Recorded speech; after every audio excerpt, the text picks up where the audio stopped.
Hey everybody, welcome back. I want to go over this project that I recently just finished. I'm going to explain in this video things that I learned about making this concealment flag case and things that I would have done different while doing this build. Overall, I'm very pleased with the outcome of it. This is 22 gauge steel. It's not painted on there. It's actual 22 gauge steel that I had made,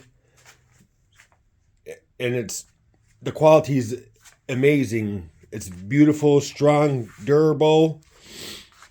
It was my first ever attempt at trying to make something like this. It's a gift for my little brother.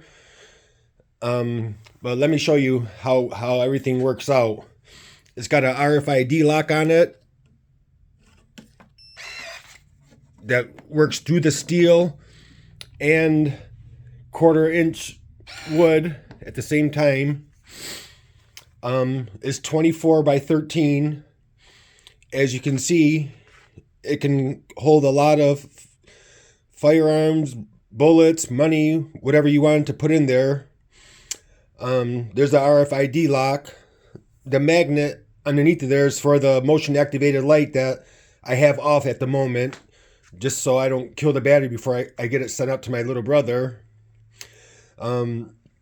Originally, I wasn't going to put the 3 little shelves here on the side, but I decided to do so.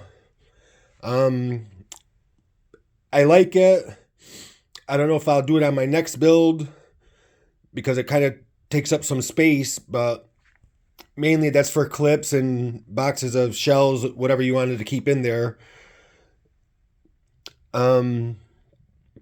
One thing I would do different about this, as you can see, I used a piano hinge on there to hold everything together. I like it, but the only thing is it can make the top wobble just a tad bit. So on my next build, I probably won't use that. I'll probably use regular hinges or sliders, which I was originally going to do the first time, was use a couple sliders. You close it. It locks automatically as soon as you close it.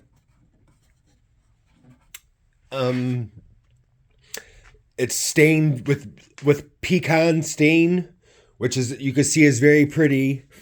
And then I went over the whole thing with a nice clear coat of just regular Rust-Oleum clear coat to give it a beautiful shine. It's got some weight to it. I'm not sure the actual weight yet. I'll find out once I get it to the UPS store. But again, I'm very pleased with how everything turned out. Oops. I'm amazed that the RFID locks from Lock Connection go through the steel and through the 1/4 inch thick wood. So I've used a lot of RFID locks from other places that are cheap garbage. I didn't care for them at first, but Lock Connection, their RFID locks and fingerprint scanners are strong. They already come pre-programmed. They're great. My damper is all from Lock Connections. A lot of my stuff I get from Lock Connections. They're fairly priced. The motion activated lights, the hinges they sell. But the main thing that I would do different is I wouldn't use that piano hinge there. That's the only thing that I would change on this build. And maybe not the shelves there. Again, this is made out of 22 gauge steel. Very strong, very durable. Once you unlock it, after about 20 seconds, it automatically locks by itself. So as soon as you close the lid, it's already locked. You don't have to do nothing. You just close it and it locks. Let me know what you guys think. Let me know how you guys liked it. Again, I hope you enjoyed the video. Thanks for watching.